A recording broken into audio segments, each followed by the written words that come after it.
Hello and welcome back to another episode of the Help Us Here podcast, brought to you by the Beyond Compulsion Academy.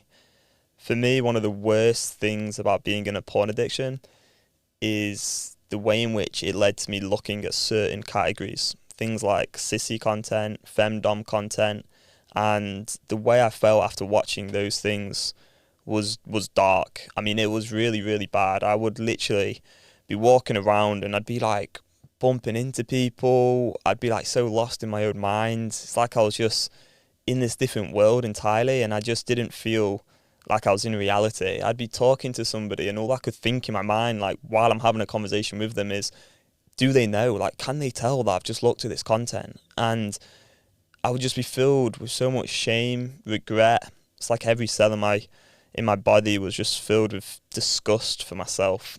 And it hit me hard. It really did hit me hard. So what I'll talk about is how I ended up looking at those certain things, the certain thought patterns I had, and how to overcome this for good. Because now I really do have peace of mind and I can think so much clearer about things. I understand why I looked at that stuff. I understand where I went wrong, and now I never even want to look at that stuff anymore, which is a great place to be. So now I have more confidence, I'm sure of myself, and I think the main thing for me is just the groundedness and stability of knowing day by day I am in control of myself and I don't have to ever go back and feel all of that shame and self-disgust.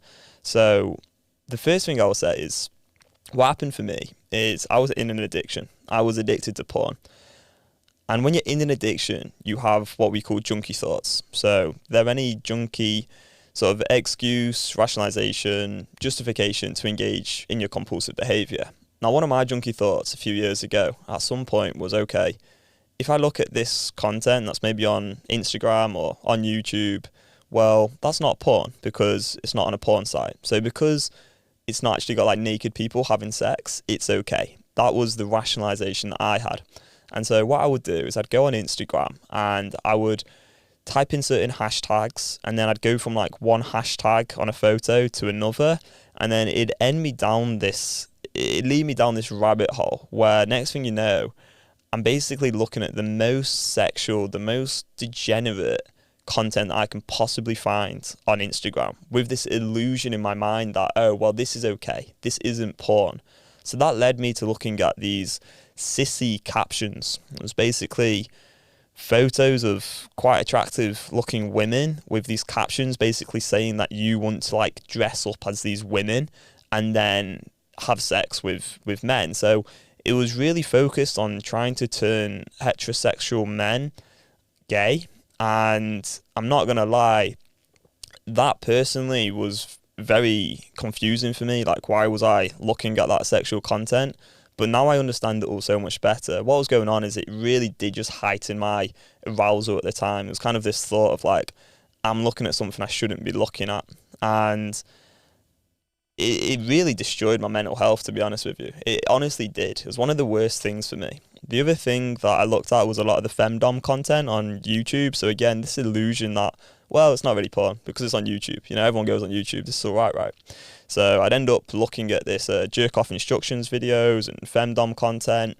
And again, it was also based on me being degraded by the content I was watching. So it was all centered around making the viewer feel a ton of shame, making them feel like an idiot, making them feeling weak, pathetic, humiliated. That's what I was looking for. And I think another reason why I was looking at that content is, first of all, I had that junky thought of this isn't porn, which is a complete denial of the reality of addiction. The second thing that I had going on were a lot of self-deprecation. Like, because I tried to quit porn hundreds of times and I hadn't managed to do that, whenever I'd started to look at a bit of sexual content, I started to feel really like a failure, like a bit of a mess, like there was something wrong with me. So I'd then sort of have thoughts like, oh, well, you know, you've messed up already.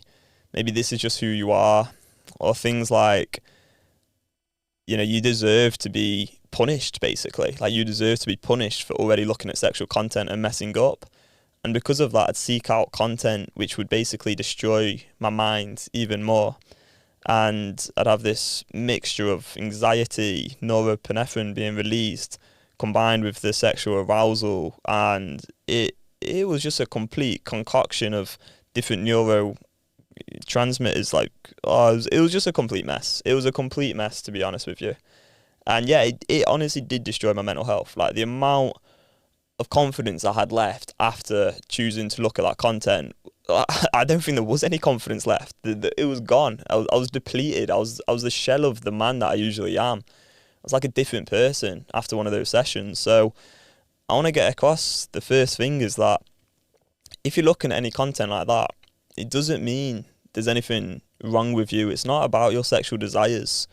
What it's about is you've been caught up, you've been susceptible to being involved in an addiction. You have a psychological, emotional dependency on a mind, mood altering experience. And the mind, mood altering experience is taking the form of looking at maybe Femdom content or Sissy content or any other category which you don't feel proud about looking at. You're involved in this emotional, psychological dependency. It's addicting neural pathways. That's what we're talking about here. It's addiction. And so in my mind now, I see it more like being addicted to maybe heroin than I would about the question of, why have I looked at this? What does this mean about my sexual desires? I think any question like that can actually be quite detrimental because it's not getting us to the place of freedom. What we need to realize is, okay, I have this compulsive desire, I have these addictive neural pathways, so how do we change that? And that's where I come in, because what we do with our clients is we help them connect to that compulsive desire, think it all the way through, and then make a choice in that moment. And they do that repeatedly, moment by moment. That's the same process that I took to overcome this problem for good. I got a lot of help from an amazing woman called Mary who taught me the Beyond Compulsion method, and then I implemented it, and it changed my neural pathways. And now I don't even have that desire for the Femdom or Joy or Sissy or whatever it was I used to look at, because I now associate in my mind that content as being like this weapon that destroyed my mental health. So we can change these neural pathways correctly. It requires some work, some learning, and then obviously some action when you have that desire. So the first thing that we teach as part of our 5-fact script is we teach people to understand that they are going to want to engage in their compulsive desire, and that wanting is okay, and that actually we need to have that wanting to connect to it to change the neural pathways and change that brain map. So the problem with when you're looking at certain content like Sissy or Femdom or content which fills you with so much shame, it's really hard to actually connect to the wanting, because you feel like if I want that thing, then there's something wrong with me. And so what we need to understand is that you are going to want it. There's nothing wrong with you. Your mind is involved in an addiction, and that's why you want it. But if we avoid all that wanting and we act like we don't want that thing, we're going to end up in what we call the constant conflict, where we do have the wanting, but all we're focusing on is that we don't want it. And then we end up feeling agitated, frustrated, and eventually we choose to get out of those feelings by engaging with the thing that part of us does want. So the first thing that I just think is so essential if you want to overcome an addiction like this is accepting that you do want it right now, and that will change when you connect to it and think through it correctly time after time.